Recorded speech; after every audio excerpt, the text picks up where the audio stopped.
O Agenciamentos Contemporâneos é atividade vinculada ao grupo de pesquisa em filosofia, laboratório de ensino de filosofia, ciências humanas e outros sistemas de pensamento da Unimontes. Nos afirmamos como máquina de produzir encontros que produzem potência e contentamento. Alegria, pensamento, somos todos coletivamente fabuladores.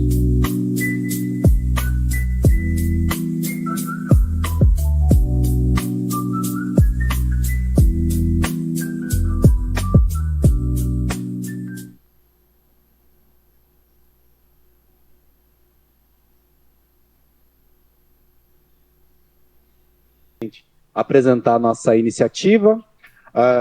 Somos um grupo de professores autônomos, independentes, né, de várias linhas políticas,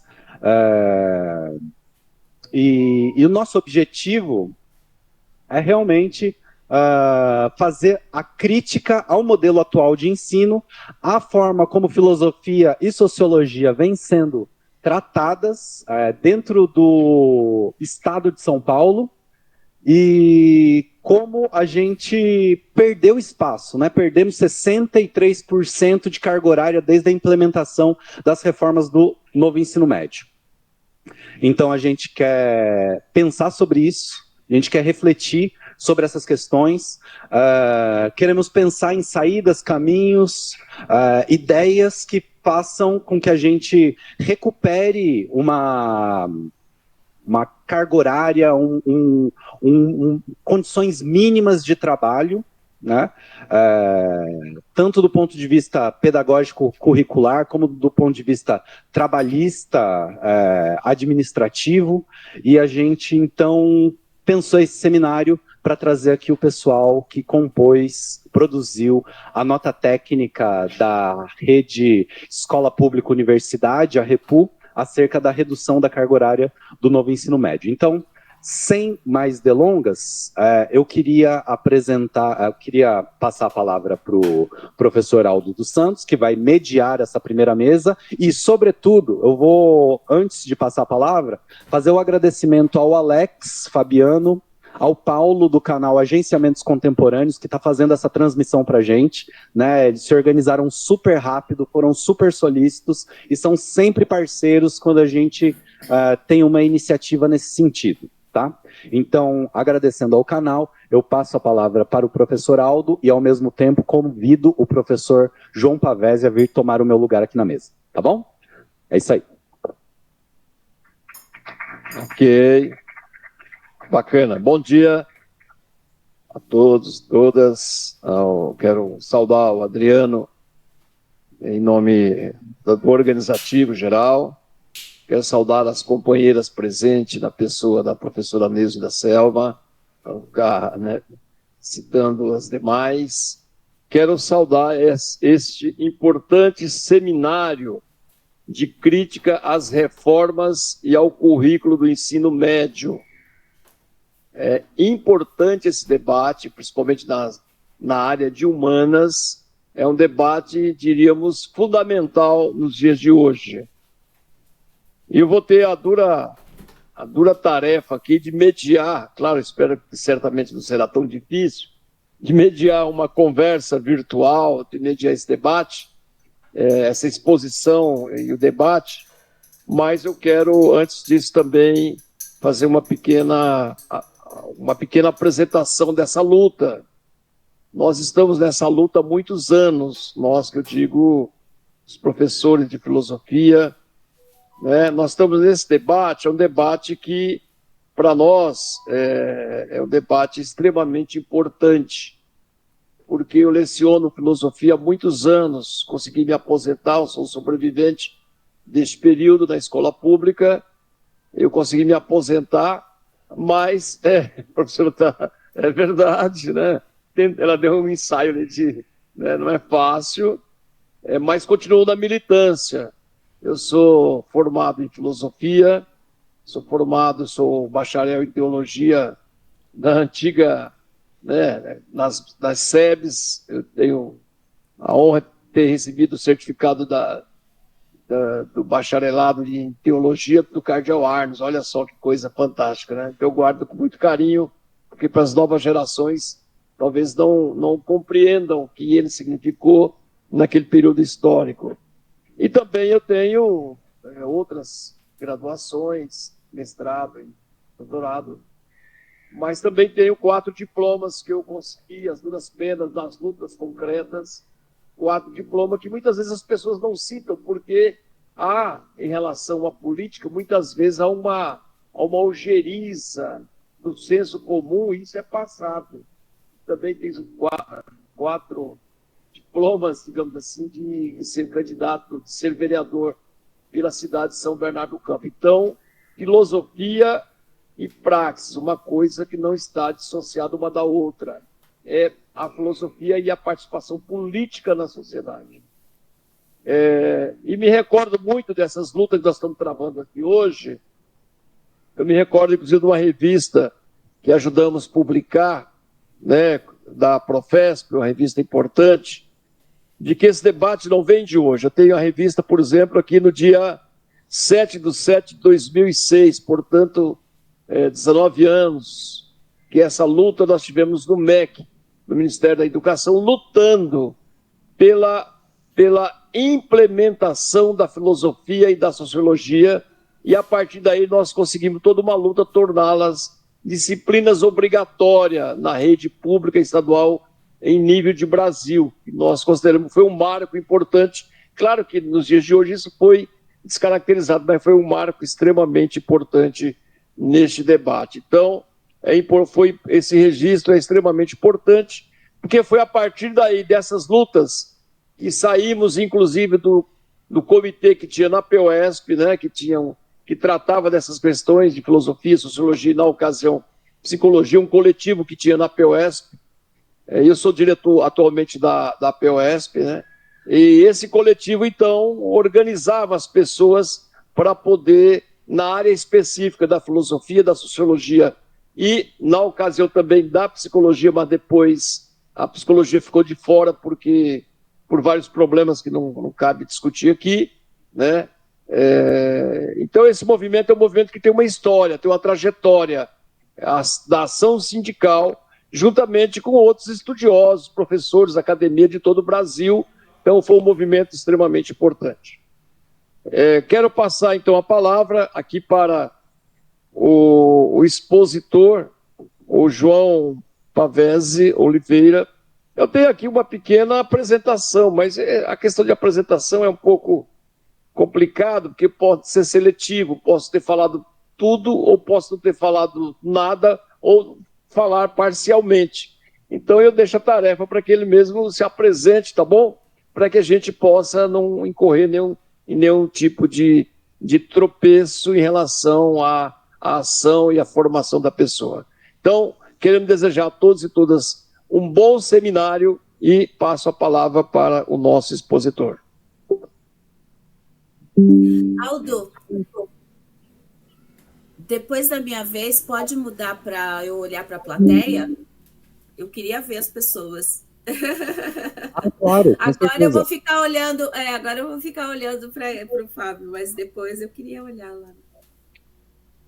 Justíssimo. Bom dia. Eu sou o João Vitor, mas vocês também podem me chamar de Lucas, caso haja essa necessidade. Eu sou formado em Geografia. O título é autoexplicativo. PowerPoint, por favor.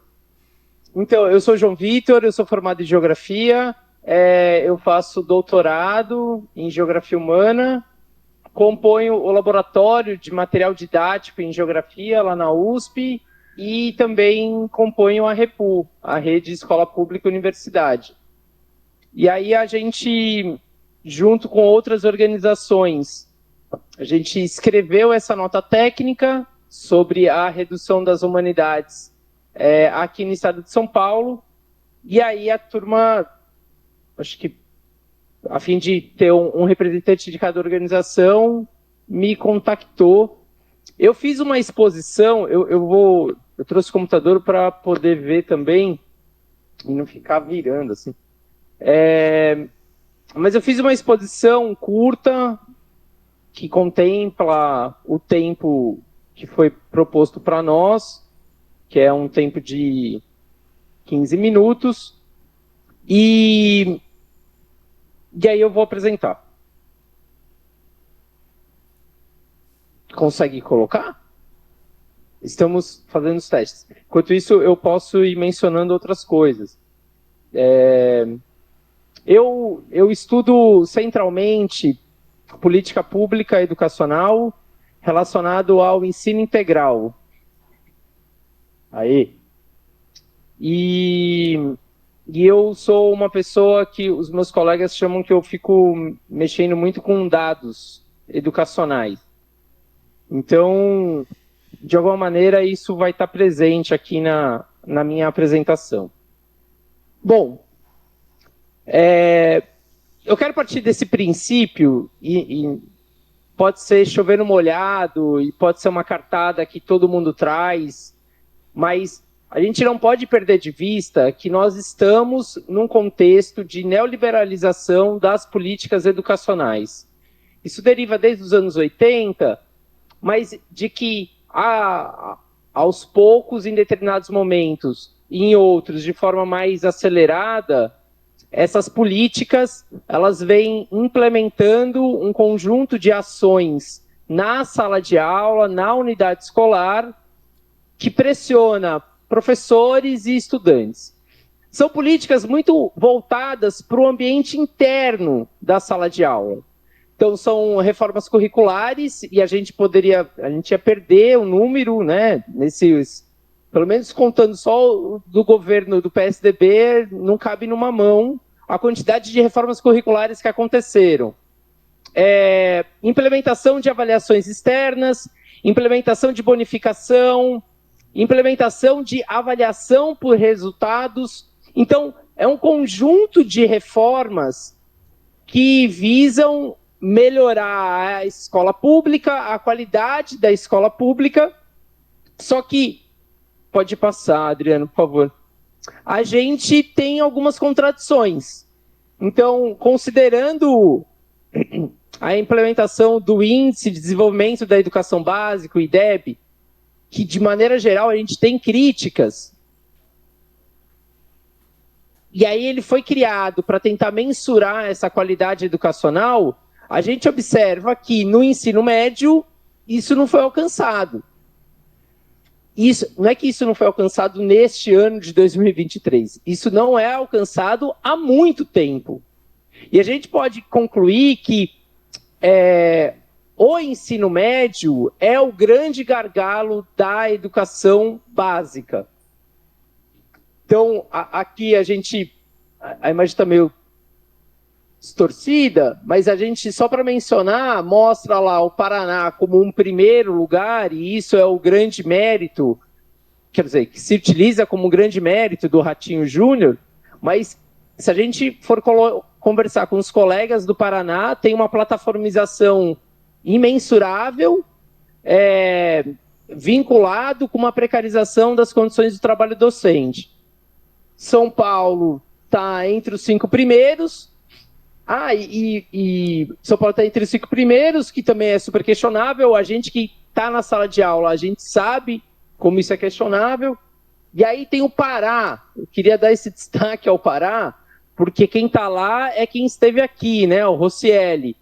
E há muitas denúncias de manipulação das informações, dos dados. Manipulação talvez seja uma palavra forte, mas uma articulação dos números para revelar aquilo que se deseja ser revelado.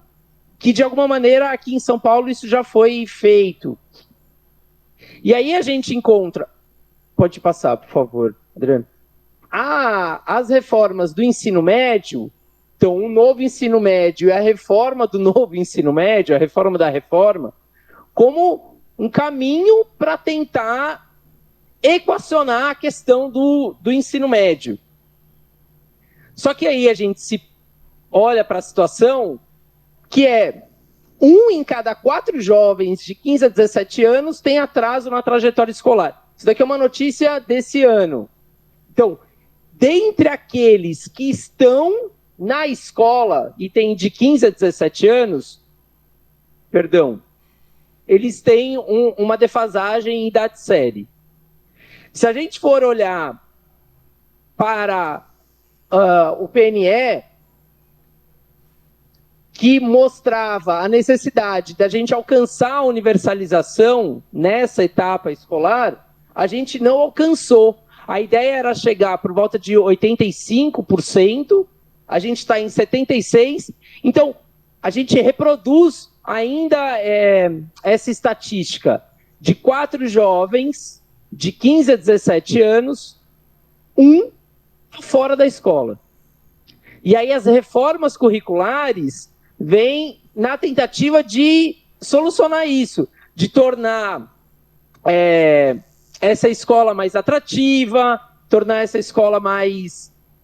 Pode deixar no anterior, desculpa. Mais interessante, mas sem colocar em questão as condições do trabalho docente, a valorização do trabalho docente, estabelecer outras maneiras de fazer a avaliação contextual, como que a gente observa esse aluno. Então, esse é um contexto geral que eu imagino que para muitos a gente esteja chovendo no molhado. Agora sim.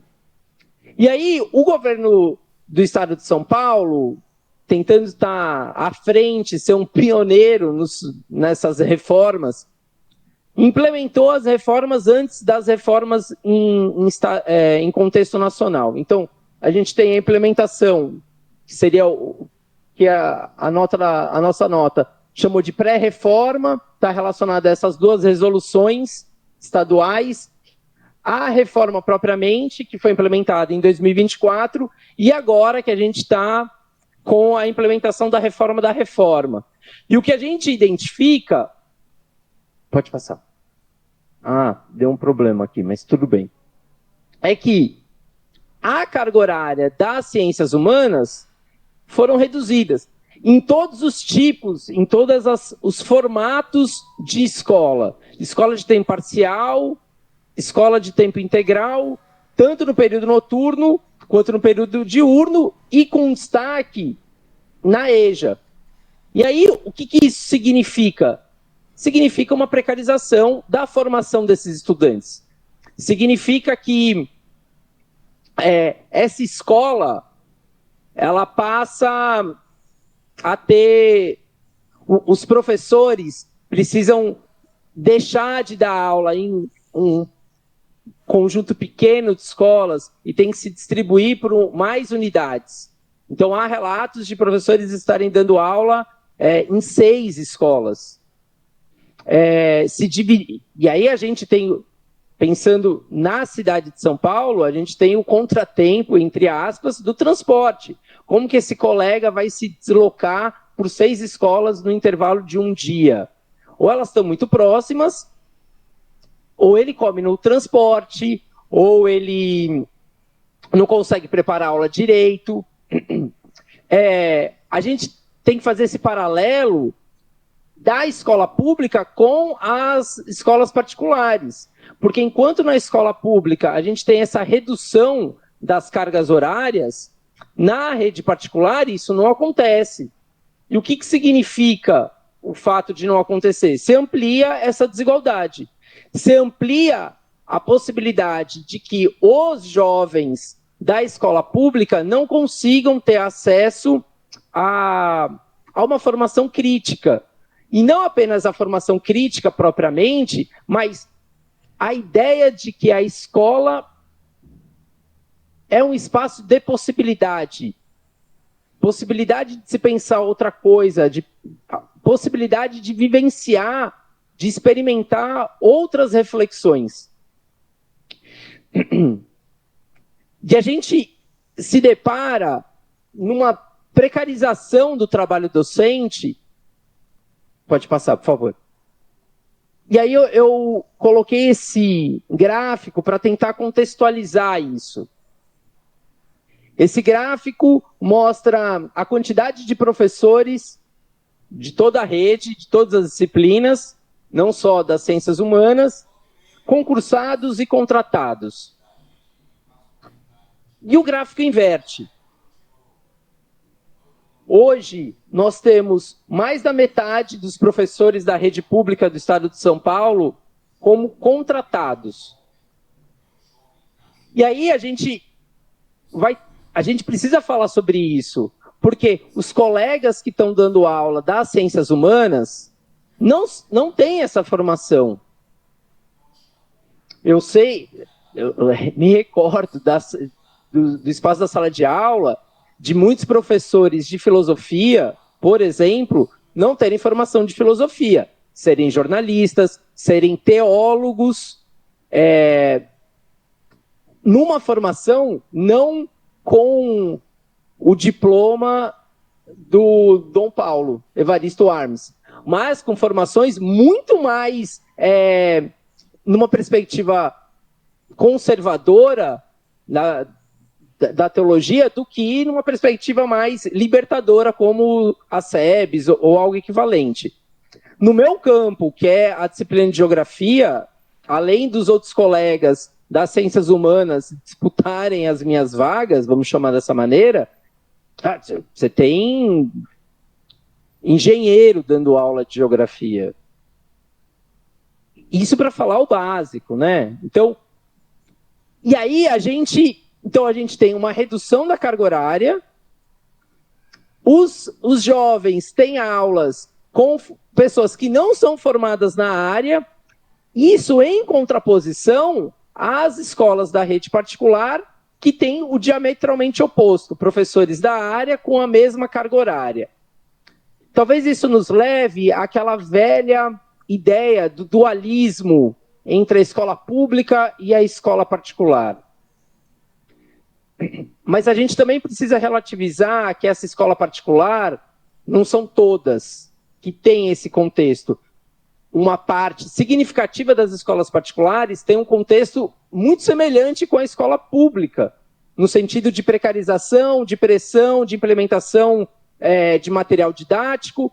Então a gente poderia até colocar de forma ampliada que existe um conjunto muito pequeno de escolas, entre públicas e privadas, que tem uma formação que está tentando, que é mais de ponta, vamos chamar assim, que garante essa formação plena dos jovens. Na rede pública, essa formação está muito precarizada, e não apenas, são políticas que visam a precarização.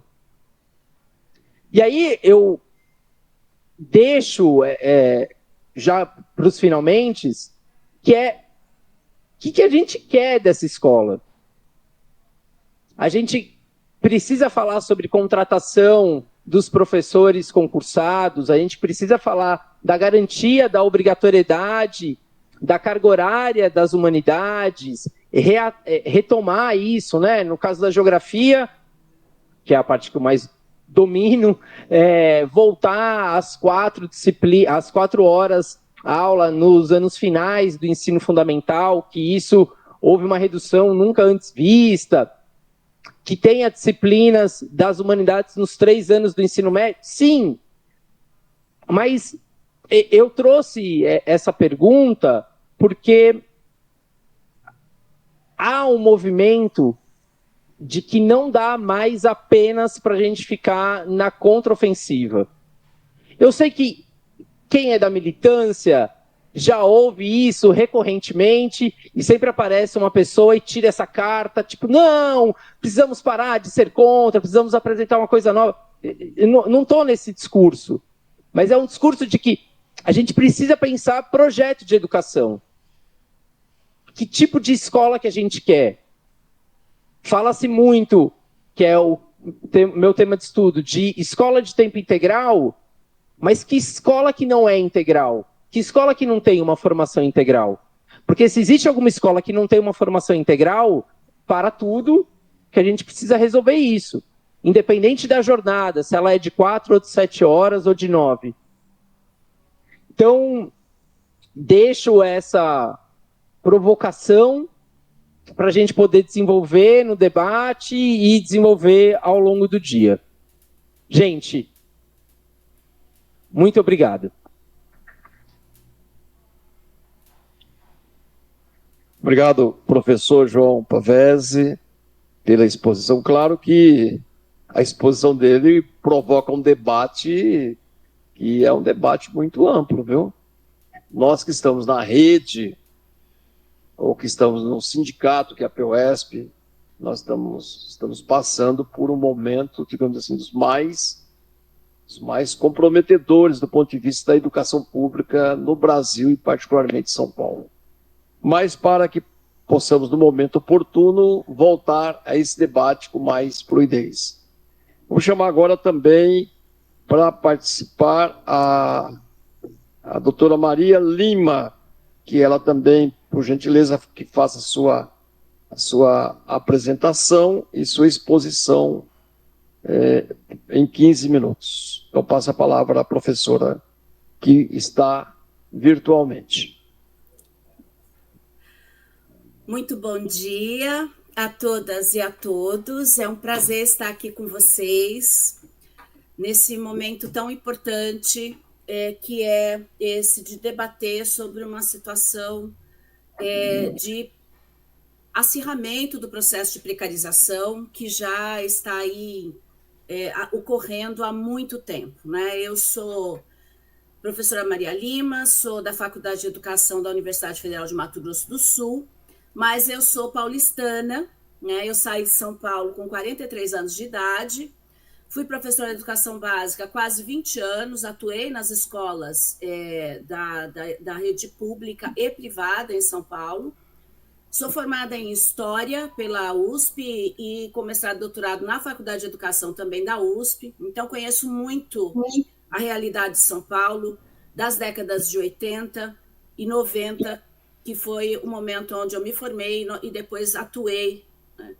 E esse processo de precarização, ele não é novo, nós assistimos aí depois da década de 70, com a ampliação da escola para as camadas populares, nós vamos assistir um processo de precarização do trabalho docente que só vem numa escalada cada vez maior, né? Então, hoje nós vivemos uma agudização desse processo e eu acho que promover um momento de reflexão mais profunda sobre esses elementos é muito importante. Eu concordo com uma série de coisas que o João Vitor falou, colocou na fala, né?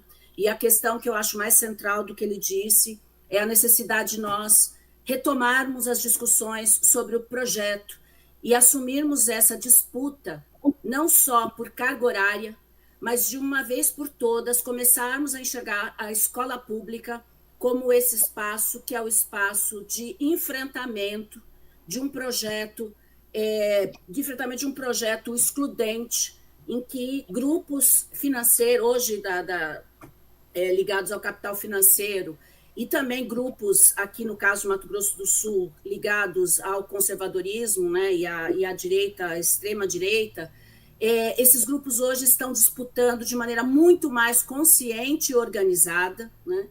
E, no caso do capital financeiro, estão disputando de maneira a nos colocar a serviço deles. Então, houve várias falas assim, do João Vitor, que depois eu quero trazer, se a gente quiser no debate tematizar, que eu já vejo uns indícios de que essas falas que vêm do campo aí do pessoal da administração, né, da nova gestão pública, eles acabam fazendo com que a gente vá aderindo a essas falas e vá participando do processo de destruição da educação pública, muitas vezes achando que nós estamos defendendo, e nós já estamos engolidos pelo campo deles e estamos atuando no lugar em que eles nos colocaram, para pensar aí os mecanismos de governamentalidade, se a gente for pensar do ponto de vista Foucaultiano, né? E aí eu queria pedir para quem está na transmissão, se pode colocar meu slide.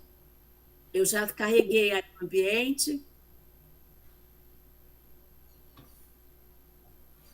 Vamos ver, está muito pequenininho, né? Vamos ver se eu consigo aumentar aqui.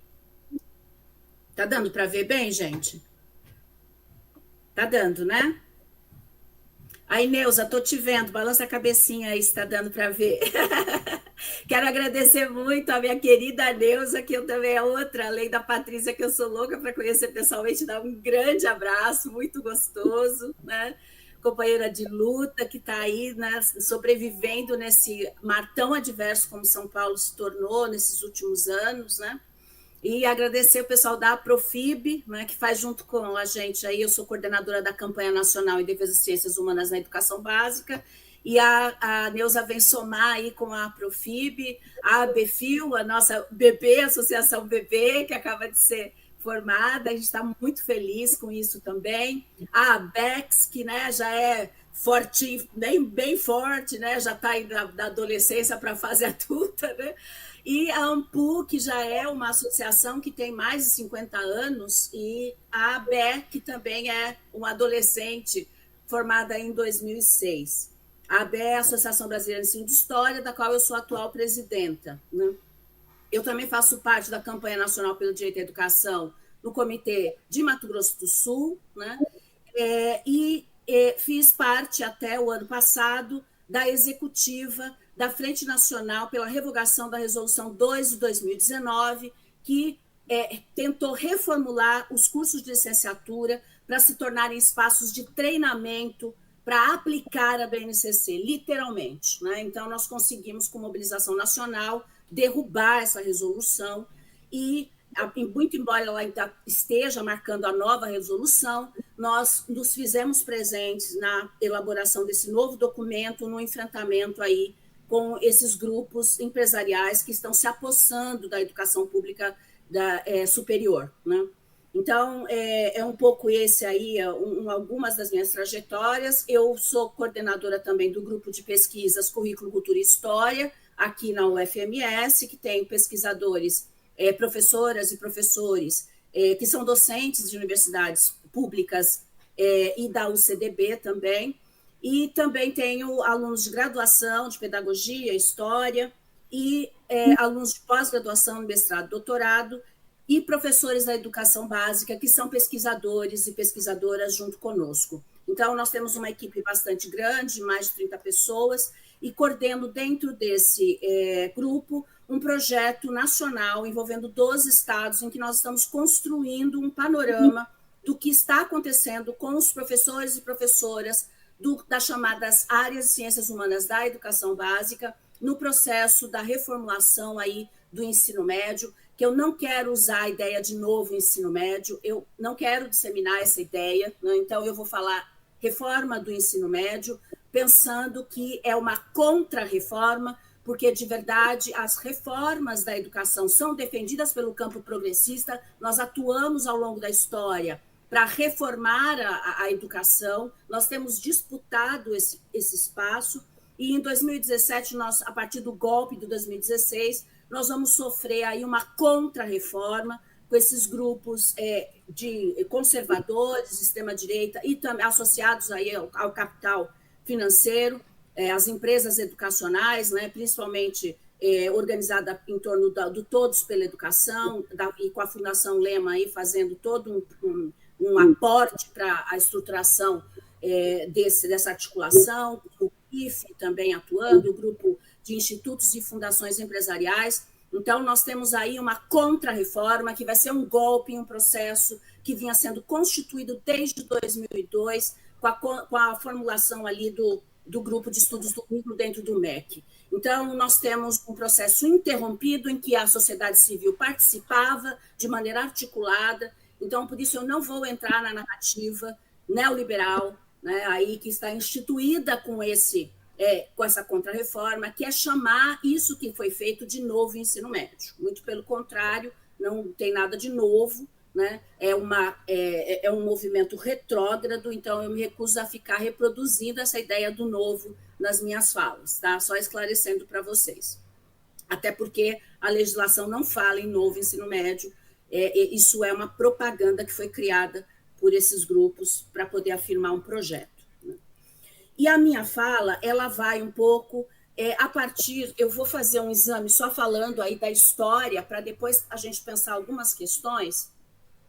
Eu vou mostrar uma coisa muito rápida. Nós estamos fazendo um estudo aí, começamos esse ano já a comparar as matrizes curriculares dos estados para ver como que estão acontecendo essas revisões do ensino médio, das matrizes, a partir da Lei 14.945, vou apresentar para vocês algumas das reflexões e pensando a partir de um lugar teórico que vai trazer uma reflexão sobre como que esses projetos de cunho neoliberal, né, como que essa gramática neoliberal vai se instituir através das políticas educacionais, principalmente as curriculares, e através dessa reforma que o ensino médio vem trazendo, né, vai se instituindo e vai mudando a nossa cultura, e vai transformando e constituindo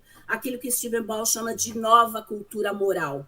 Então, como que nós vamos aderindo a esse processo de desmonte sem perceber, né, de uma maneira extremamente perigosa, atuando contra nós mesmos. Então, eu quero chamar a atenção para vocês dessa análise que nós montamos aí das matrizes curriculares, observando aqui, estava vigente até 2024, instituída a partir da Lei 13.415 de 2017, né, em que as chamadas áreas, né, de ciências humanas, né, áreas de ciências humanas, ciências naturais, etc., vão ter aí uma reorganização com as disciplinas colocadas dentro dessas áreas. E eu quero chamar a atenção, isso para o debate, se alguém quiser depois debater, falar em área na educação básica não é a mesma coisa que falar de área no campo acadêmico. São coisas muito diferentes. E eu acho que esse é um dos principais equívocos que nós temos que enfrentar, porque a diferença entre essas duas dimensões diz respeito ao apagamento das lutas políticas que acontecem na educação básica. Então, se depois alguém quiser, se o pessoal quiser debater mais, eu posso discorrer um pouco sobre o que eu penso sobre essa questão. Eu tenho escrito e já publicado algumas coisas sobre esse elemento. E aí nós observamos, eu gostaria que vocês observassem três coisas, né? Primeiro, aquilo que já é constatado, um sequestro da carga horária, que é o que é mais evidente, porque é o que mais atinge os professores e professoras no seu cotidiano, que é a retirada, inclusive, das condições de sobrevivência dentro da profissão, porque tem a relação com a questão da atribuição de aula e com o trabalho e com o seu salário, né? Então, nós temos um sequestro muito forte nessa matriz que vai até 2024, com uma redução de praticamente até uma aula por semana de história também, sendo que aqui no Mato Grosso do Sul nós passamos a ter 2 aulas com geografia no terceiro ano. Agora, quando a gente olha a matriz de 2025, a gente vê que se restabeleceu a quantidade de 2 horas aula, que era o que a gente tinha antes da reforma de 2017. Isso voltou aqui no Mato Grosso do Sul. E no Mato Grosso do Sul, peculiarmente, nós ainda não sabemos se isso é nacional, nós estamos examinando as matrizes ainda, tá? Eu só vou mostrar para vocês 3 matrizes, que é essa de Mato Grosso do Sul, que é em cima da qual nós estamos trabalhando muito esses últimos 2 meses, porque nós estamos acompanhando aqui muito de perto o processo, indo nas escolas, conversando, né, com os professores estão muito, muito desesperados, muito nervosos, né? Então a gente tem ouvido muito, as pessoas me procuram para falar muito do que está acontecendo, porque estão muito, muito assustados, inclusive com tudo, a maneira como a coisa está acontecendo. E aí, depois a gente está agora começando a arrumar os outros estados, que os estados que fazem parte dessa pesquisa que eu falei para vocês, né? Então, eu vou apresentar só 3, começando pelo Mato Grosso do Sul, e aí observando história para nós, aumentou a carga para 2 e todas as outras disciplinas também. Se vocês observarem, todo mundo está com 2 horas aula nos 3 anos, né? E um outro elemento peculiar que eu chamo a atenção é que projeto de vida desapareceu na matriz curricular de 2025 em Mato Grosso do Sul. E nós já notamos que esse desaparecimento aconteceu também no Rio Grande do Sul e no Ceará nós estamos observando, porque a gente não viu não conseguiu comparar com a resolução anterior, né, para ver como é que foi esse processo, mas projeto de vida não está aparentemente colocado na matriz curricular atual do Ceará. Nós estamos fazendo esse levantamento, né? Isso para a gente é muito significativo, porque projeto de vida é uma disciplina nodal dentro dessa estrutura porque é dentro dela que há um processo de ressignificação do que é conhecimento e do que é conteúdo de uma forma muito séria, né? E vários professores e professoras têm sido forçados a dar aula nessa disciplina, e é dentro desse espaço que se produz essa desconfiguração do que é conhecimento. Então, muito embora as pessoas falem para mim, mas Maria, eu dou aula de história, porque eu não vou ficar dando aula de projeto de vida, porque é uma bobagem, etc. Mas eu quero chamar a atenção que a questão não é o que nós fazemos em sala de aula. Isso a gente não precisa discutir, porque nós sempre vamos estar lá lutando pelos nossos alunos na sala de aula. Isso é uma frente de batalha. Nós estamos na disputa na sala de aula. A questão é como que isso faz parte de uma estrutura, de um maquinário. Eu não consigo enxergar porque está muito pequeno. É melhor falar. Pode falar, professor. Perdão, professora, só sinalizando que faltam 5 minutos, tá bom? Ah, tá. Eu vou precisar daqueles adicionais, tá? Vocês falando Sem 15 problema. mais 5. Acho difícil desenvolver uma reflexão dessa em 15 minutos, então eu vou pegar os 5 e talvez uns 2 a mais, só rapidinho. Sem problema, Eu professora. quero fechar chamando a atenção para a gente debater algumas questões nodais aqui. Projeto de vida, esse espaço e esse lugar que está constituindo uma estrutura de ressignificação do que é conhecimento e conteúdo dentro da educação básica. E isso está acontecendo desde o primeiro ano do ensino fundamental, não é só no ensino médio. Então, aqui vocês viram, o terceiro elemento que eu quero chamar a atenção e que eu vou mostrar nas outras matrizes, nas outras duas, é essa mudança de nome. Aqui no Mato Grosso do Sul, se chamou o que estava dentro das áreas de unidades curriculares, não mais de disciplinas. E agora, na de 2025, são componentes curriculares, seguindo aquilo que a BNCC determinou já em 2017 e 2018, com a do ensino médio. Então, disciplina é uma palavra que está desaparecida dos documentos e das políticas. E aí nós vemos, por exemplo, nessa matriz curricular do Paraná, isso já está acontecendo há um bom tempo. Então, não é mais nem unidade didática, é componente curricular desde sempre, né? E no Paraná, projeto de vida permanece. O que, apesar de a gente pensar numa permanência da história com 2 aulas, aquela disciplina, projeto de vida, que disputa esse lugar e que os professores de história atuam também, né, ainda permanece dentro desse projeto aí, ressignificando todo o espaço da escola e o que ela pode conter aí de noções sobre o que é conhecer. Aqui, o Rio Grande do Sul, a mesma coisa. Muito embora o projeto de vida tenha caído em 2025, né, ainda permanece a noção de componente curricular. E a disciplina de história aqui, no caso do Rio Grande do Sul, eles não publicaram a matriz dos outros 2 anos, eles vão publicar uma por ano, à medida que for reformulando, né? E aqui nós temos, até 2024, história tinha 2, 1 e 1, né? Obedecendo assim uma estrutura muito parecida com o Mato Grosso do Sul, que era 1 e 2, é uma inversão. E aqui ela continua com 2, a gente não sabe se houve redução ou não, mas observando as outras disciplinas, a gente percebe que houve, né, uma redução aqui. Sociologia, né, a gente percebe, olha, houve um aumento, a sociologia foi uma aula, filosofia vem mais uma disciplina, aqui, ó, mais uma aula, né? Filosofia está sem nenhuma aula aqui, vocês estão vendo, 2024, a gente também não consegue saber por conta disso, mas eu queria mostrar como que você tem alguns indícios da permanência desse projeto que tem relação com essa ressignificação do conhecimento que eu quero chamar a atenção, né?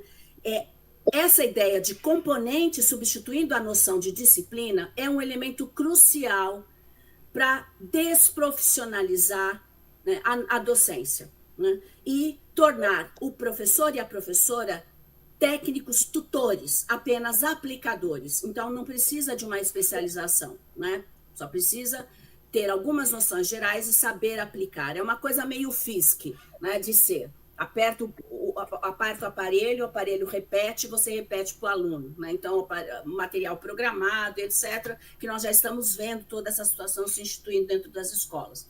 E aí eu chamo a atenção, porque nós vemos ali, se vocês observarem, na análise que nós estamos tecendo, disciplina escolar é um significante que desapareceu das políticas. né? Interdisciplinaridade vem cada vez mais sendo reafirmado e vai se enfraquecendo, e componente curricular ele vai se fortalecendo ao longo do tempo dentro dos documentos, né? E hoje os nossos colegas não falam mais disciplina, nós falamos em componente curricular, da mesma forma em que nós não estamos mais falando em conteúdo de história, nós estamos falando em habilidades de história.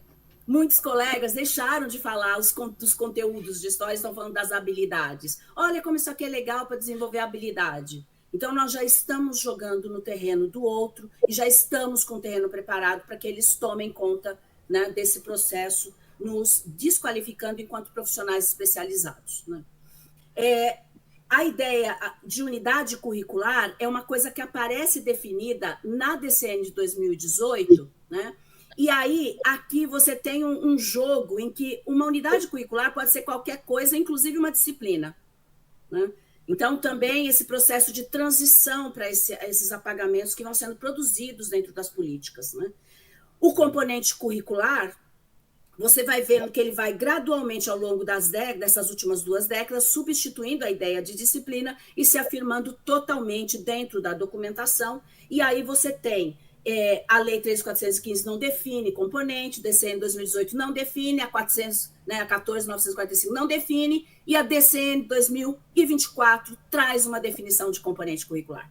Então, vejam, a DCN 2018 define unidade curricular, a DCN de 2024 define componente curricular, e você vai apagando a disciplina. E isso significa, né, o apagamento, né, de tudo o que está por trás do que é ser professor e professora da educação básica, engajado numa educação para a democracia, numa educação crítica, numa educação plural. Isso vai sendo tudo apagado, porque você não precisa mais ser um professor, professora. A docência está sendo apagada enquanto profissão, né? Nós estamos sofrendo um processo de desprofissionalização. E isso, hoje, as pessoas já estão sentindo na prática. Isso já estava colocado desde os PCNs, esse processo já estava acontecendo, né? Então, hoje, e a gente fecha em 2024, com as DCNs de 2024, um processo que começou com a BNCC em 2017, que foi de transformar tudo que aparece dentro do currículo em componente, e não mais em disciplina. Então, diante do que, e aí caminhando para o final, diante do que nós estamos, né? Quais os fundamentos do que esse chamado novo, né, que não é novo coisa nenhuma, ensino médio está colocando? Nós temos aí a fundamentação vendo trazida de uma cultura das corporações, instituindo uma nova economia moral, né? E essa economia moral tem penetrado sem nós nos darmos conta. Então, o jargão todo que nós utilizamos no cotidiano, e eu chamo a atenção, por exemplo, para protagonismo, que é uma palavra que a gente usa muito, essa palavra tem sido usada com muita ênfase pelo campo empresarial e vem do campo da administração numa perspectiva conservadora, né, que vai nos ligar lá ao pensamento ultra-neoliberal e até ao pensamento aí supremacista branco. Então, são questões que a gente precisa pensar com certo vagar. Eu acho que falar disso com essa rapidez é muito complicado, mas se vocês quiserem, a gente pode voltar no debate. E aí a minha proposição é que a gente lute também no campo discursivo, porque esse campo é o campo fundamental para possibilitar que as pessoas comecem a ver certas coisas que estão diante delas e que a gente, às vezes, acaba não percebendo. Então, a substituição de palavras diz respeito a nós assumirmos no cotidiano o projeto político dentro do qual nós estamos atuando e que nós defendemos, de uma educação pública, né, igualitária, promotora aí da democracia, de uma educação pública que pense a sociedade como um lugar de atuação política cidadã e não meramente para servir ao capital. Então, nós precisamos usar palavras, substituir essas palavras, nos policiar no cotidiano, porque reproduzir essas palavras cotidianamente significa dar vazão a todo esse projeto que essas pessoas estão estruturando a partir dessas ações. É claro que, gente, eu não estou limitando a questão à palavra que a gente usa, não estou falando disso. Eu estou falando de que a disputa política acontece em todos os campos, materiais, simbólicos, discursivos. Então, eu encerro aqui a minha fala, reforçando principalmente a ideia de que nós precisamos substituir essa noção de direito à aprendizagem, né, pela noção de educação como direito. A gente tem reproduzido isso nos nossos planejamentos, a gente tem falado disso entre nós. Nós precisamos reforçar com os nossos colegas qual a diferença entre direito de aprendizagem e educação como direito. Muito obrigada, gente. Desculpa a rapidez aí, qualquer coisa eu estou à disposição.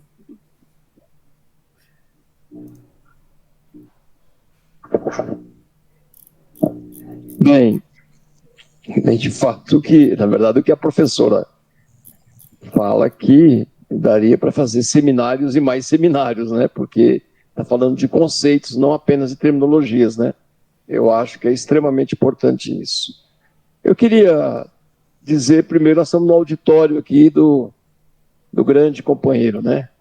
Vladimir Herzog, e nós estamos distribuindo também, quem quiser pegar, um panfleto da POSP, que não as escolas cívicos militares.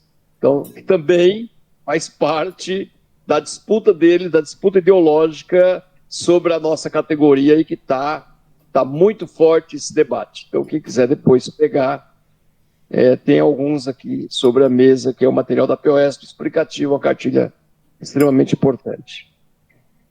Dizer que a fala da professora, assim como a professora que nos antecedeu, a professora Maria Lima, assim como a fala do João Pavese, dos nossos mestres e doutores, ela, evidentemente, suscita vários debates e aprofundamento desse debate. Mas eu queria me ater a uma questão que está acontecendo no chão da sala de aula, que tem a impressão que todo mundo aqui também está participando disso. Qual que é o debate central? Eu sou da geração que nós fizemos uma luta muito grande no final da década de 70, durante toda a década de 80 e um pouco também no início da década de 90, onde nós travamos uma batalha campal pela capilarização da escola pública próxima à casa dos estudantes.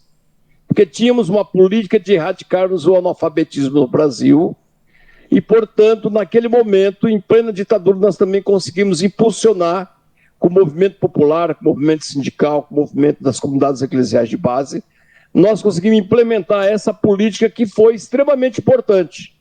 Então, nós fazíamos passeata, fazíamos manifestações e conseguimos, com isso, uma pressão muito grande, que o governo do estado de São Paulo construísse inúmeras escolas de forma capilarizada, perto, próximo à casa das pessoas, para que eles pudessem ter acesso ao estudo. Foi uma conquista importante? Foi extremamente importante aquela conquista. Porque até então, vocês sabem muito bem que a escola era vista como algo, né, que muita gente ainda tem saudosista, ainda acha que na década de 50, 60, 70, 80, ainda era uma coisa da elite. O acesso era uma questão da elite, não era uma questão dos filhos e das filhas da classe trabalhadora. E a professora chamou atenção para isso nessa questão agora. Qual que é a grande questão que ela chama atenção, que eu entendo que é extremamente importante? Primeiro, hoje, eles estão desconstruindo toda essa lógica, toda essa forma organizativa que nós conquistamos ao longo deste período. Estão desconstruindo, desmontando. Como que estão fazendo isso? Estão fazendo isso dentro de uma perspectiva empreendedora, portanto, de uma perspectiva neoliberal, e, portanto, dentro de uma perspectiva patronal. Por que eu me refiro à questão patronal?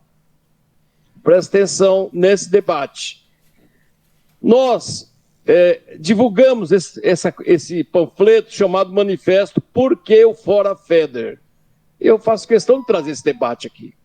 Por que o Fora FEDER? Então, aqui tem 15 pontos que foi elaborado pelos companheiros da UDEMO, com a participação de professores e professoras, inclusive da POSP e da Frente Paulista, da qual nós participamos. E no tópico 2 diz o seguinte: porque essa perspectiva empresarial que tomou conta da educação, inclusive dos conteúdos vinculando a questão empreendedora. Na sua assessoria, nesse panfleto que tem alguns ali sobre a mesa, na sua assessoria da Secretaria, né, de Educação do Estado de São Paulo, a secretaria mais, digamos assim, mais significativa no Brasil, mais importante no Brasil do ponto de vista numérico e do ponto de vista também da influência cultural, educacional, econômica, enfim. Na sua assessoria direta do secretário, não há ninguém da educação, menos ainda da rede pública. Olha a afirmação que é isso. Menos ainda da rede pública. Tem um auditor federal de finanças, uma secretária executiva especializada em gestão de negócios, uma administradora de empresas, conselheira da EMTU, um advogado especializado em direito empresarial, tributário e ambiental. Por que eu trago esse debate? Porque nós estamos dentro desse contexto de mudança de paradigma do processo educacional. Estão desmontando a rede pública estadual nas seguintes modalidades. Além dos ataques cotidianos que nós nos deparamos, alguém aqui dá aula no Estado? Alguém dá aula no Estado? Nós não conseguimos nem respirar. Praticamente é uma resolução por dia, tá certo? Uma resolução por dia. Mal você compreende ou lê uma resolução, ele já traz outra resolução e com isso praticamente a categoria está num processo de adoecimento. Nós nunca fomos tão atacados como estamos sendo com esse governo, como fomos com o Roscielli, mas felizmente o Roscielli nós desenvolvemos uma criticidade suficiente que nós, inclusive, inviabilizamos, eu digo nós, porque a educação teve um papel importante, inviabilizamos que ele fosse eleito deputado federal. Nós inviabilizamos isso, nós o derrotamos. Agora, esse é bem mais perverso do que ele, do ponto de vista das suas aplicações da sua política no geral. Porque ele é um empresário da educação. Entende? Ele é um empresário e é o motivador e vendedor das suas, desculpe a palavra, bugigangas, entre aspas, porque aquilo afugenta os estudantes, desmotiva os professores e coloca o professor como mero, digamos assim, apertador de botão para digitalizar algumas coisas ou então para encaminhar algumas coisas. E o papel, aqui a professora também traz esse debate, o papel da disciplina praticamente diluíram, acabaram, e cada dia que passa isso é mais fortalecido. Então, veja, quem quiser ler, são 15 pontos, o manifesto 1, tem o manifesto 2 também, que já saiu, não tenho aqui, tem este. Então, portanto, neste momento, o que está passando na rede? No começo do ano, no final do ano para agora, eles fecharam em grande parte o período noturno. Em grande parte o período noturno deixou de funcionar. E algumas escolas, um grande elevado número de escolas, impediu no período noturno a inscrição do primeiro ano do ensino médio. Vocês sabem do que eu estou falando. Ou seja, daqui 2 anos vai fechar mais centenas de escolas do estado de São Paulo, porque ao não abrir inscrição para o primeiro ano do ensino médio, você inviabiliza daqui 2 anos, fecha a escola, fecha o período noturno. E como se não bastasse essa situação, sabe o que está acontecendo no momento? Nós estamos em São Bernardo do Campo, essa semana fizemos 3 atos já em frente às escolas. Um em frente à diretoria de ensino, outro em frente de 2 escolas. Eles estão enxugando a máquina, como já fizeram ano passado com quase 12 bilhões que sequestraram da educação, né?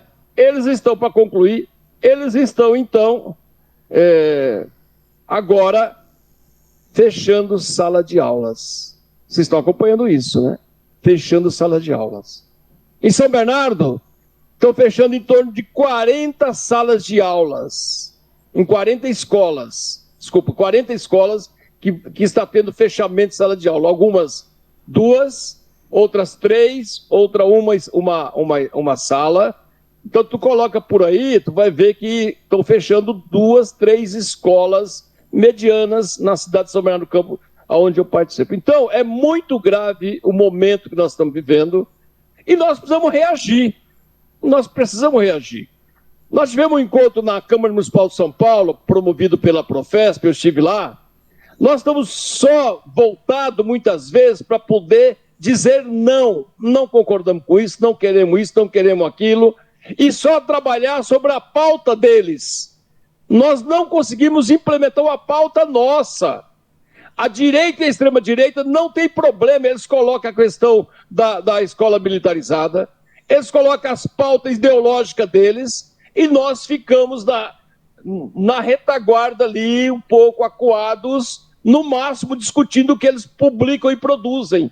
Nós não temos uma ofensiva, uma iniciativa de, por exemplo, ter um plano de ação para o Estado de São Paulo, produzido pelos professores, produzido pela academia, produzido pelas pessoas que estão com o pé no chão da sala de aula. Esse é o desafio que está posto para nós. Até quando é que nós vamos ficar só sendo a esquerda? Não concordo, não aceito, não acho que está certo, não está dando certo.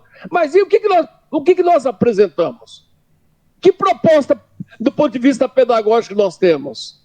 Que proposta socializante que nós temos? Até Paulo Freire, eles nos colocam do ponto de vista recuado. Nós ficamos lá e eles vão para a ofensiva e a gente...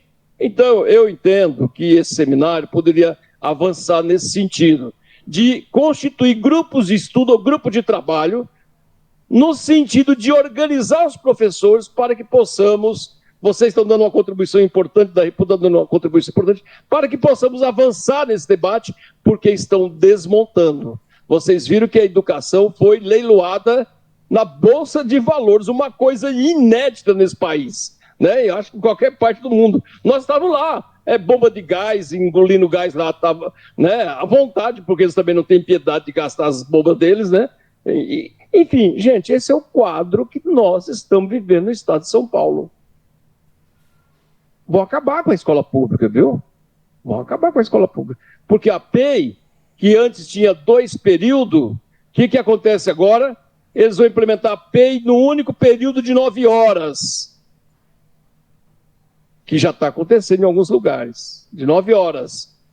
Portanto, já fechou o noturno, em grande parte, e fecha mais um período durante o dia, que vai ser apenas um período de 9 horas de trabalho por dia. Então, nós, do sindicato, estamos fazendo a nossa parte. A população está um pouco quase que anestesiada. Terrivelmente podemos dizer isso. Nós temos chamado a assembleia, a última que nós fizemos, até que não foi ruim, até que foi boa, a última assembleia, para concluir, mas chamamos a greve para o dia 25 do mês que vem. E aí eu espero que, minimamente, nesta assembleia, possamos dar um passo à frente na resistência articulada, organizada contra o desmonte da educação pública no estado de São Paulo, que certamente é um pouco do desmonte da educação no Brasil. Então, essas minhas considerações sobre essa temática, e só informando que nós temos pouco tempo, acho que uns 20 minutos de perguntas. Caso alguém tenha alguma pergunta, certamente tem, também virtual poderão ser feitas, encaminhe para o Rodrigo. Cadê o Rodrigo? Desculpa, Diogo, isso? Diogo, o Diogo aqui. Então é com ele que vocês encaminham as solicitações de perguntas ou ponderações. Ótimo. Eu vou fazer uma sugestão. A gente colhe 3 perguntas do auditório, 3 perguntas online. Pode ser? Aí, pessoal que tiver perguntas agora, né, pode levantar a mão, se inscrever, senão a gente já passa para as perguntas online. Tá bem, gente?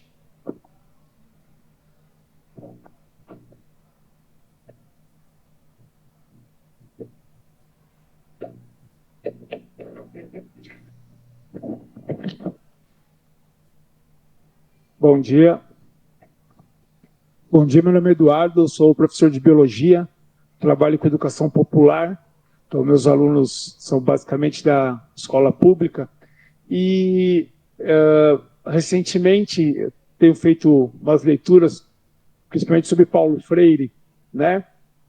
O histórico de implementação, principalmente na rede municipal, de quando ele foi secretário da Educação, da importância dessa formação permanente do professor, só que do ponto de vista mercadológico, né, a forma como o capital atua sobre a educação, que já foi dito aqui, uma das áreas mais atacadas foi a formação docente, né? Como o magistério se tornou algo até colocado claramente, há uns anos atrás, em propaganda, como uma segunda opção de renda, né? Então, como essa depreciação da figura do professor, que a professora colocou muito bem, ela vem sendo feita de longa data, né? E como essa formação do professor ela foi sendo deixada de lado. Então, hoje, um engenheiro pode dar aula de geografia, porque ele faz um curso de licenciatura online, numa faculdade de esquina qualquer, pega a licenciatura e vai dar aula. O professor falou do que tem acontecido na SEDUC, né, no estado de São Paulo. Eu conheço uma pessoa, que foi minha aluna, que é uma tristeza, está trabalhando, atuando nessa produção de aulas dos materiais de PowerPoint que são produzidos pela Fundação Vanzolini, jogado para os professores jogar. E é uma menina que fez história na USP, entrou para o mercado de produção de material didático, fez lá a licenciatura dela e está lá atuando junto à SEDUC para um projeto completamente de contra-reforma do que é a educação. Eu estou fazendo essa fala toda porque assim, o quanto a luta que a gente tem que travar, ela não está ligada a uma luta, um passo atrás, que é uma luta por uma exigência de uma formação docente de fato, né? De lutar contra o que foi permitido pelo MEC nos últimos anos de a formação do professor poder ser feita em 6 meses.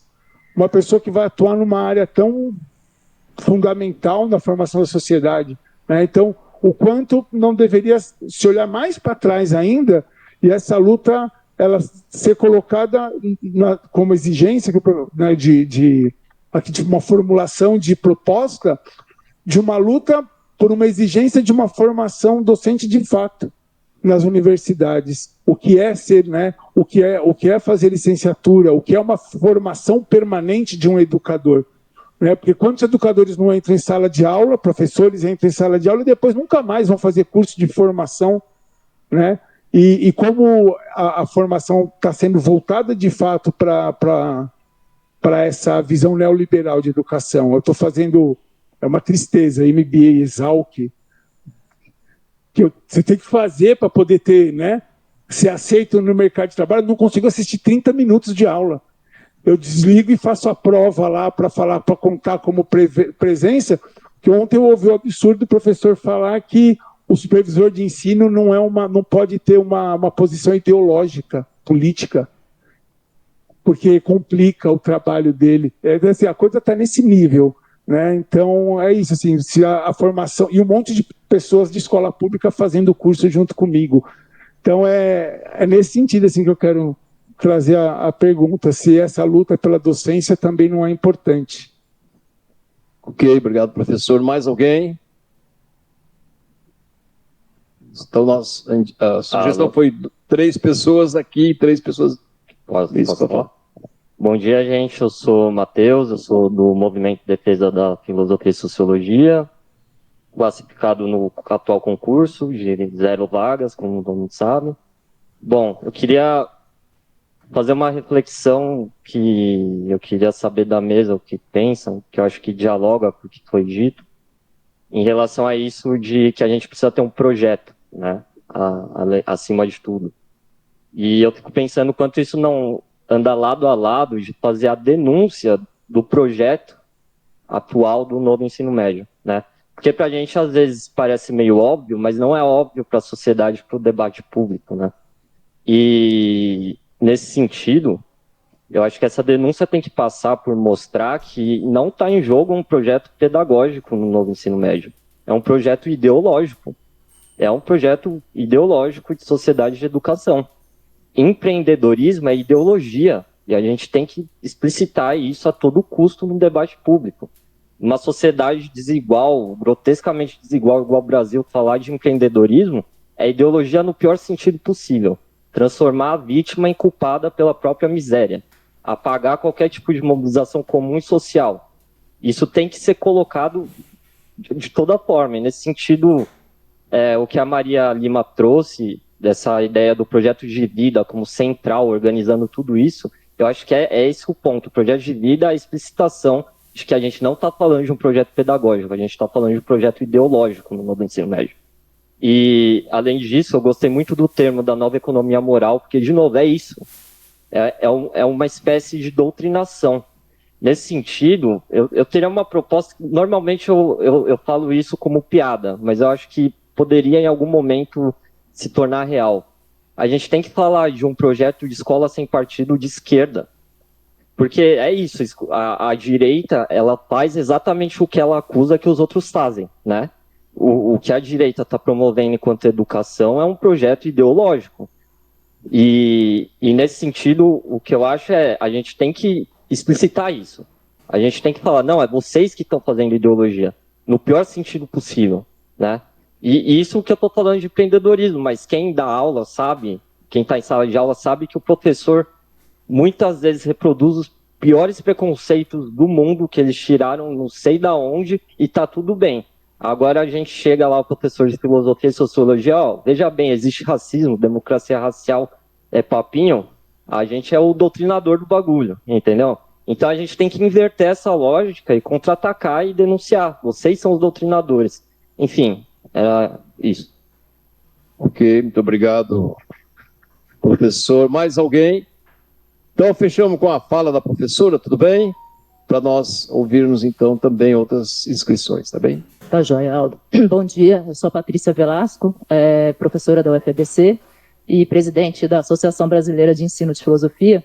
A minha pergunta, ela é mais conceitual, embora esteja intimamente relacionada com essa nossa luta toda. É a partir da fala da Maria Lima a respeito da questão das áreas. Eu fiquei super curiosa, Maria, com relação à distinção entre as áreas da educação básica e quando a gente, por exemplo, está pleiteando uma área de ensino de filosofia numa pós-graduação. Eu sei que tem diferenças muito substanciais, queria te dar a oportunidade de falar um pouquinho mais sobre isso, até porque a impressão que eu tenho é que a gente, por mais que, hoje, por exemplo, aproveitando essa mesa com convidados da história, da geografia, mas ainda a gente luta muito separadamente. Eu acho que talvez ouvir você falar dessa questão das áreas, talvez só realmente uma junção das ciências humanas efetivamente na história, geografia, filosofia, sociologia, a gente consiga algum avanço político. Então, eu queria te ouvir um pouco essa questão conceitual e, obviamente, se quiser atrelar a questão política, fique à vontade. E agradecer a fala de ambos. Ok, obrigado, Patrícia. Agora o Adriano vai vai apresentar as questões do ponto de vista que apareceram aqui para ele. Vou passar para o Diogo. Vai lá. Não, gente, só para dizer, a gente tem um pessoal no chat do YouTube participando, a gente está colhendo perguntas também. E aí a pergunta da Patrícia vai ao encontro do que a Rosana, que está no chat, pedia para a professora Maria Lima, retomar a discussão sobre as áreas do conhecimento. Então, depois que eles responderem, tem mais duas perguntas do chat, a gente encerra por aí. Você acha que é melhor fazer todas ou... Porque daí a gente já pega um bloco de respostas de uma vez. O professor Christian Lindbergh também vai participar na próxima mesa. Pergunta o que os convidados, e a professora Maria acham, taticamente falando, sobre a nossa luta. Ficar na denúncia crítica ou fazer a crítica, mas propor alternativas para mudanças em curso. E a Sandra também pedia para a professora Maria retomar a reflexão sobre o projeto de vida. É isso. Ok. Só informando, nós temos, na verdade, pelo tempo regulamentar aqui 5 minutos, mas de qualquer forma sempre há extrapola-se um pouquinho para lá, para cá e tal. Então, eu passo a palavra para o professor no sentido de que ele possa efetivamente, diante do tempo exíguo que nós temos, o professor João possa tentar responder. Claro que são respostas que demandaria bem mais tempo, e já ao final que eu faça as considerações finais. Tudo bem? Obrigado pelos comentários, pelas perguntas. Eu queria partir de um lugar que é assim, todos nós, ou a maior parte da sociedade, está na luta pela sobrevivência. E aí, por uma determinada perspectiva, essa luta pela sobrevivência, ela passa mediada pelo trabalho. Por que eu digo isso? Porque a gente, em especial para o ensino médio, quando a gente olha para as políticas educacionais do ensino médio, a gente precisa falar sobre relações de trabalho. Por que é tão importante o ensino noturno? Porque a garotada trabalha. Mas por que é tão importante o ensino diurno? Porque a garotada trabalha como entregador durante a noite. Muitos alunos estão abrindo mão da escola pública porque falam assim, professor, eu vou ser entregador. Eu tenho uma bicicleta, ou eu nem tenho bicicleta, eu vou aqui no Largo da Batata, pego uma bike de Itaú e fico circulando por lá. E aí eu volto para casa e eu estou muito cansado, porque eu circulei, sei lá, quase 100 quilômetros naquela noite. E eu não dou conta de estudar.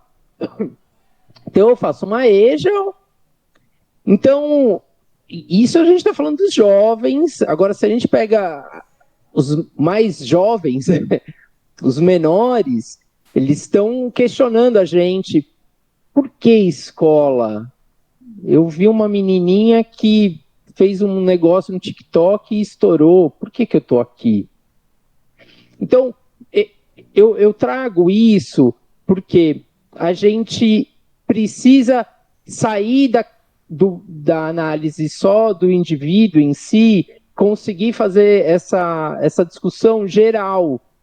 E aí, pensando no que o Eduardo disse, de formação de professores, por que a gente não disputa um tempo maior na formação inicial dos estágios? Por que a formação docente ela está tão desvinculada, ou cada vez mais a gente, nas licenciaturas, os colegas, os alunos, acabam, é bobagem esse lance do estágio.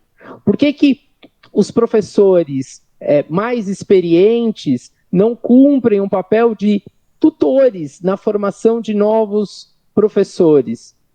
A ideia dos PIBIDs, né, os programas de iniciação à docência, trouxe um pouco isso, mas com o passar do tempo ele foi tem sido desconfigurado. E falo isso de orelhada e de acompanhar a garotada da graduação, porque eu não estou como docente do ensino superior. E aí, aqui cabe um desdobramento para o comentário do Matheus e também do Cristiano.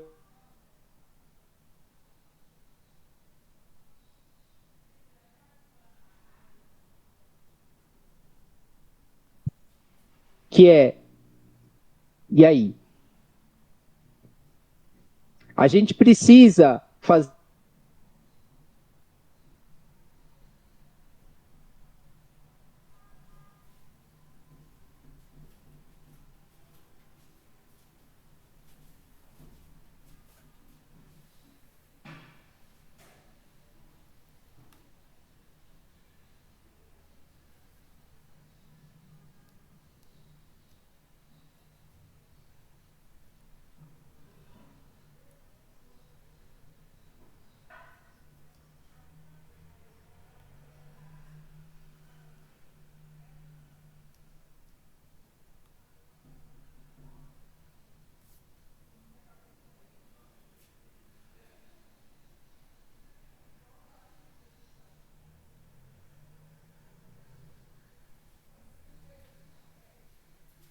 que o quê? O que a gente oferece? O que a gente propõe? Porque em política não existe vácuo. E alguém está preenchendo. E preenche como? Com empreendedorismo, preenchem com a ideia do projeto de vida. que os meninos e meninas olhem e falam, isso daí é balela, eu sei que isso é balela, professor. Você falar de projeto de vida, ter um salário miserável, se fosse o Lehmann aqui falando de projeto de vida, aí até vai. Agora sim, o Pablo Marçal, agora sim, você, que tipo, mano, acabou de sair aí do imóvel alugado. Óbvio, eu estou falando de forma caricatural, mas isso está impregnado no inconsciente dos jovens e das famílias. E aí eu acho que o que a Maria traz dessa disputa dos verbetes, eu reconheço isso super importante, que é uma maneira da gente preencher essa lacuna. Projeto de vida cara, como que vai ser? O que você vai trampar? Porque você acha hoje que trabalhar como um aplicativo é bacana, mas quando você tiver 35 anos, você vai estar numa condição de vida bem precária, porque você passou 7, quase 10 anos comendo um pacote de bolacha na luz do sol no Largo da Batata. E segurando o xixi, porque não tinha nenhum lugar para você parar para fazer xixi.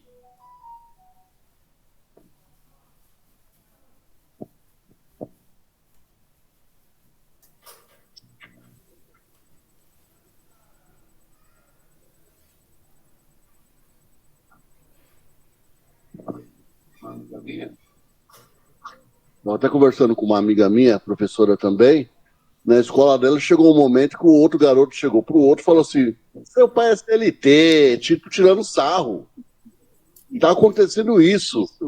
E aquilo que você falou do TikTok, ele não quer ser mais jornalista, ele quer ser influenciador digital. Quer fazer qualquer coisa na internet. Aí que está o perigo. E como é que a gente vai lidar com essa nova galera, que eles estão com essa visão e os pais ajudam nisso, isso que é o pior. Aí fica uma grande pergunta, como é que a gente vai fazer para essa molecada, ou até mesmo os mais velhos, compreender que não é todo mundo também que nasceu para o empreendedorismo. Nem todo mundo tem a disponibilidade de ser dono de lojinha de celular, ou dono de padaria, ou administrar uma padaria e vice-versa. A gente sabe bem disso, né? Então isso eu acho que é uma coisa bem complexa, que também tem que entrar dentro do debate, essa marcialização, vamos dizer assim, da educação. Porque é um cara que se veste igual um cara da periferia. E vem com esse discurso, anda de aplicativo, que você é senhor do seu tempo, enfim. E a gente sabe as consequências. Obrigado. Bom comentário esse lance da CLT, e eu estou finalizando, porque CLT virou pejorativo, né? Que é isso. E isso eu ouvi de colegas mencionando dos alunos e também de notícias, assim. São os desafios do nosso tempo. São esses os desafios do nosso tempo. Como que a gente vai chegar para os jovens e falar assim, você é empreendedor de você mesmo, e isso não dá conta, porque a sociedade é profundamente desigual. E não vai resolver. Você vai viver aperto. Mas trabalhar para o outro, CLT, tudo bem, pode ser também zoado. Vamos pensar junto. O que a gente vai propor? O que a gente vai fazer? É cooperativa? É uma associação? Vamos tomar, como a Flascou, vamos dirigir, vamos tomar os meios de produção. Mas esse é o nosso desafio. Se a gente... e eu estou tentando trazer coisas aqui, tipo sobre formação inicial, sobre o lance dos estágios, a questão do empreendedorismo e dos jovens querendo estarem vinculados aos aplicativos, para jogar coisas para a gente começar a pensar, a rabiscar junto. E não vai ser uma pessoa que vai trazer, olha, achei, não. Vai ter muita polêmica, vai ter disputa, e isso é isso. Esse é o espaço. Esse é o espaço da escola. É um espaço de disputa, e a gente precisa entrar para disputar. E a gente entra disputando tanto na sala de aula, falando com a garotada, mas disputando também a política pública. Eu agradeço o convite, eu agradeço pela disposição de acordarem num sábado ensolarado e virem para cá ouvir algumas palavras. Obrigado, bom dia para nós.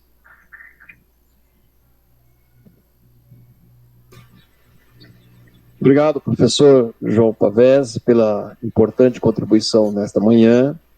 E passamos a palavra agora para a professora Maria Lima, também nesse tempo aí de 5 minutos, entre aspas, para que ela possa fazer os esclarecimentos necessários e suas considerações finais. Professora. Bem, a minha sugestão inicial, viu, colega Aldo, é que o companheiro Aldo, para a gente retomar nossa terminologia lá da década de 80, né? Que a gente faça mais seminários, tá? Eu toparia muito assistir, participar e quero ir aí para São Paulo.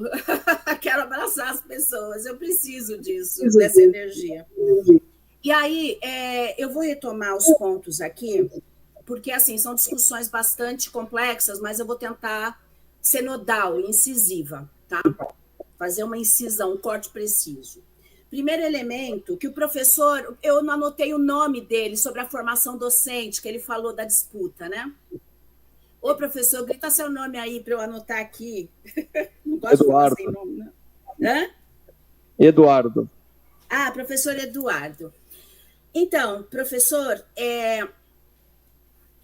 eu queria... não vou discutir a questão da disputa em torno da formação docente, da importância da gente falar sobre isso. Eu quero falar de uma outra coisa. Eu tenho pensado sobre isso, tenho falado em alguns momentos com alguns colegas, inclusive quando me chamam para fazer aula inaugural em programa de pós-graduação, eu tenho colocado isso e tenho também lido bastante para poder falar sobre isso, né? Nós somos a única profissão, e eu falo isso com certa propriedade, né, de quase 40 anos de docência, em que nós temos, depois de terminada uma graduação, nós não somos chamados de profissionais formados, nós temos que ficar em formação. É claro que existe uma discussão freiriana, né, que remonta lá à década de 60, sobre a necessidade da professora e do professor atualizarem-se permanentemente, porque a sociedade é complexa, a dinâmica muda, e, obviamente, como todos os profissionais do mundo, nós temos que continuar nos atualizando.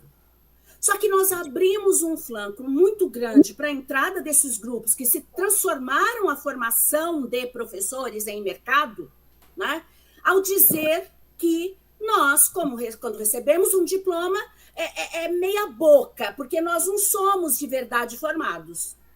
Um advogado não é questionado no seu diploma. Um engenheiro não é né? Um técnico em informática não é questionado no seu diploma. Agora nós somos, né? Então, a narrativa que vem nas políticas educacionais, inclusive com a colaboração de muitos intelectuais das universidades públicas, né, de que a formação docente da universidade pública não presta, é uma narrativa que ganhou muito espaço para a entrada da Fundação Lehman, com todos os seus 40 bilhões de fortuna, para destruir a educação pública e se apropriar dela do jeito que estão se apropriando. E da maneira mais tranquila possível, usando intelectuais formados nas universidades, formadas, com agentes de alto gabarito, como Maria Helena Guimarães Castro, que é uma agente de destruição do sistema público, formada pela universidade pública, que usou recurso público para chegar onde chegou, né? Então, vejam, nós temos na nossa profissão um problema gravíssimo para debater, e a gente não debate. Nós não estamos em formação depois que a gente se forma. Nós estamos em atualização, porque nós precisamos o tempo todo estar estudando como qualquer bom profissional. Então, eu tenho feito uma fala muito incisiva sobre essa questão, nós precisamos pensar sobre isso, porque é justamente nesse campo que essas fundações, institutos, empresas educacionais têm ganhado muito dinheiro, principalmente com a contrarreforma do ensino médio, né? E aí, tem uma coisa importante para falar, né? Eu queria jogar isso pro João Vitor para a gente debater em outro momento. Aliás, a gente, com tanta essa loucura, né? Nem cumprimentei a mesa, o João Vitor. Oi, João Vitor, prazer, tudo bem? né? A gente nem se falou antes, né? Eu achei estranho. Quando começou o negócio, já foi. Eu falei, gente, é doido isso, né? Esse tempo que a gente não tem tempo para falar oi para as pessoas. Olha como que a gente está dentro dessa lógica neoliberal. Produção, produção, produção. Não, é a próxima mesa, o que a gente já está batendo aqui, ó, já estou aqui, eu preciso, porque eu tenho que ir, porque não sei o quê. Nossa, a gente não tem mais tempo de reflexão, a gente não tem mais tempo de encontro. Nós já estamos operando dentro da lógica neoliberal, nós já somos fruto disso, né? Então, nós temos que pensar mais profundamente essas questões e reverter pequenas coisas, né? E uma coisa, João Vitor, que eu queria jogar, né, para provocar, que eu tenho feito essa provocação, né? Professor de história, né? A gente de humanas, a gente gosta de provocar, né? O PIBID é um mecanismo de desregulamentação das universidades. O PIBID foi pensado dentro do governo Fernando Henrique Cardoso.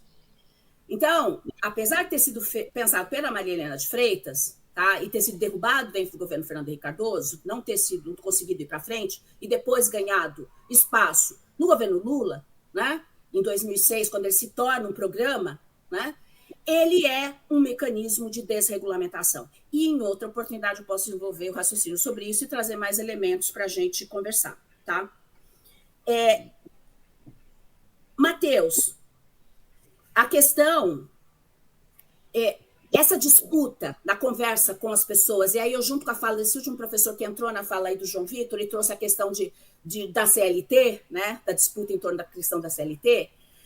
Observe, nós somos profissionais que lidamos com o discurso permanentemente, né? Nós estamos envoltos em relações discursivas. Se eu vou pensar em termos Foucaultianos, e eu penso do ponto de vista do Laclau e da Moff, que é um referencial que a gente chama aí de pós-marxismo, isso não é ligação do marxismo, né?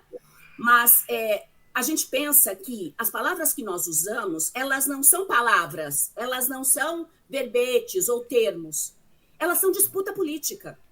A gente entra numa assembleia, a gente disputa a fala. Falar numa assembleia é afirmar um grupo politicamente. Falar dentro da sala de aula é afirmar um projeto, afirmar uma posição.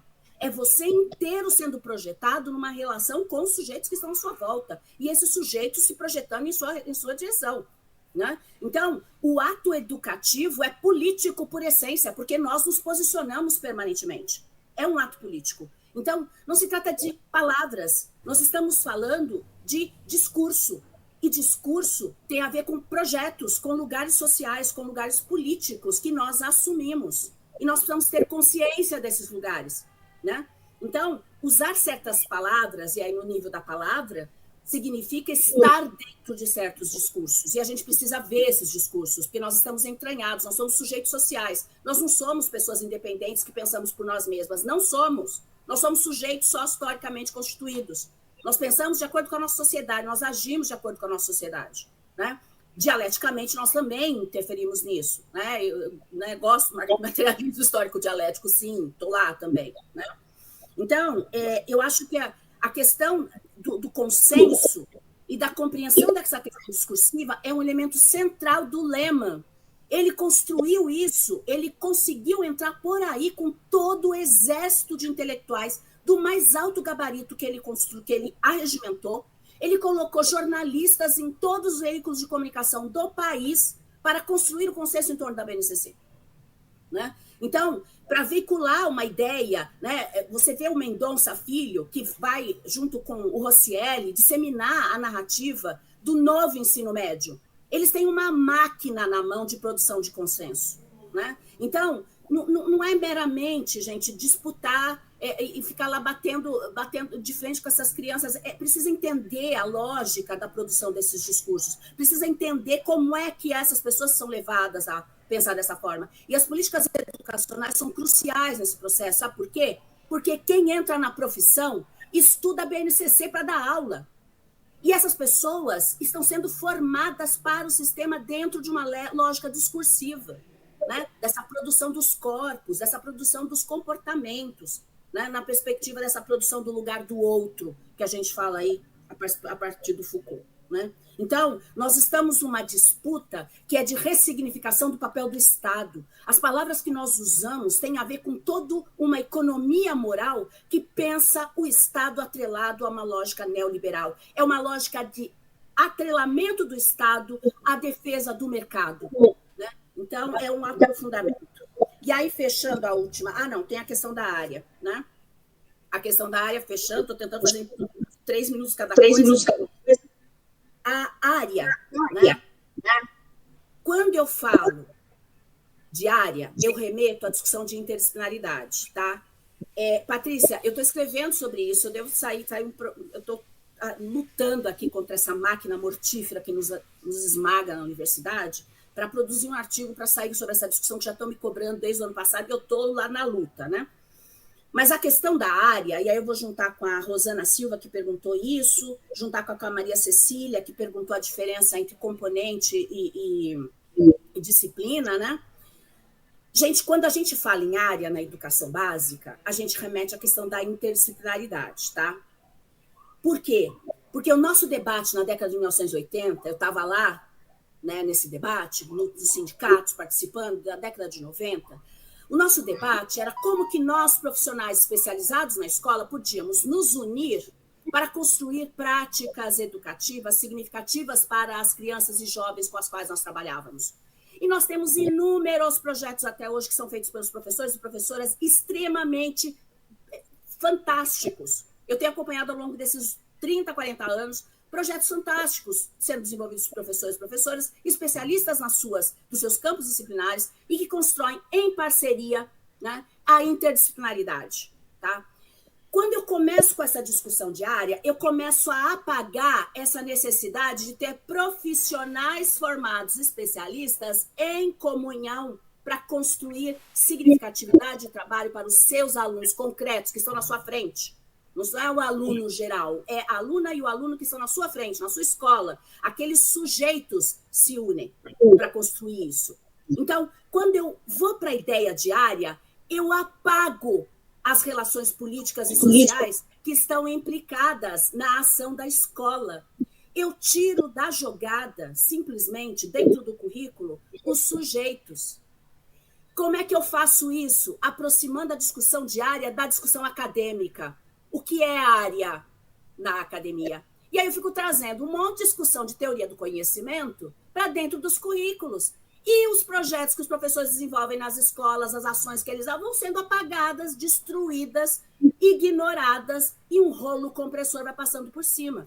Isso atrelado à discussão da disciplina, que vai desaparecendo, isso associado à educação superior, que vai sendo tecnificada, a formação de professores cada vez mais pensando no como fazer e não nos fundamentos do porquê fazer e para quem fazer, né? Então, é um arsenal que vai sendo, né, junto com toda essa economia moral do campo administrativo, que vai vir com a ideia de inovação. Então, a gente fica falando o tempo todo em novo ensino de história, né? Que novo ensino de história?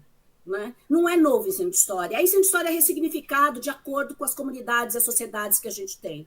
Então, são coisas que vão apagando a dimensão política, a dimensão existencial das pessoas, corpóreas, territoriais das pessoas, culturais das pessoas. Vão apagando as relações concretas pedagógicas. Então, isso é um processo muito consciente dessas pessoas que estão na articulação dessas políticas há mais de 20 anos. Maria Helena Guimarães Castro é uma das principais ideólogas dessa história toda. Como silenciar professores? Vamos apagá-los. Né? E aí o projeto foi, aos poucos, chegando no processo de tirar fisicamente essas pessoas da escola. Né? Então, eles aprenderam a fazer isso, gente. É uma máquina mortífera. Tá? Eles aprenderam a fazer isso e existem elementos disseminados pela Fundação Getúlio Vargas aqui através de seus mestrados em MBA, né, de administração pública, tá? Disseminados dentro das universidades de pessoas formadas na FGV que vêm com seus MBAs para cá, né, vêm na universidade disseminar a nova administração pública e aí coloca lá, né, no corredor atendimento ao cliente numa sala de tecnologia de informação. Não é atendimento ao usuário do bem público, é atendimento ao cliente, dentro da universidade pública. Então, as pessoas novas chegam e acham isso natural, normal. Elas já são envolvidas por essa lógica. Né? Então, disputar essas palavras não é meramente uma disputa de palavras. Eu trabalho com a noção de significantes. Esses significantes têm sentidos muito diversos para todo mundo. Eu falo uma palavra aqui, ela significa muita coisa para todo mundo. E aí a gente disputa sentido. Né? As políticas, as pessoas que... Né, o Bernstein vai trazer para a gente essa discussão, né, no discurso pedagógico.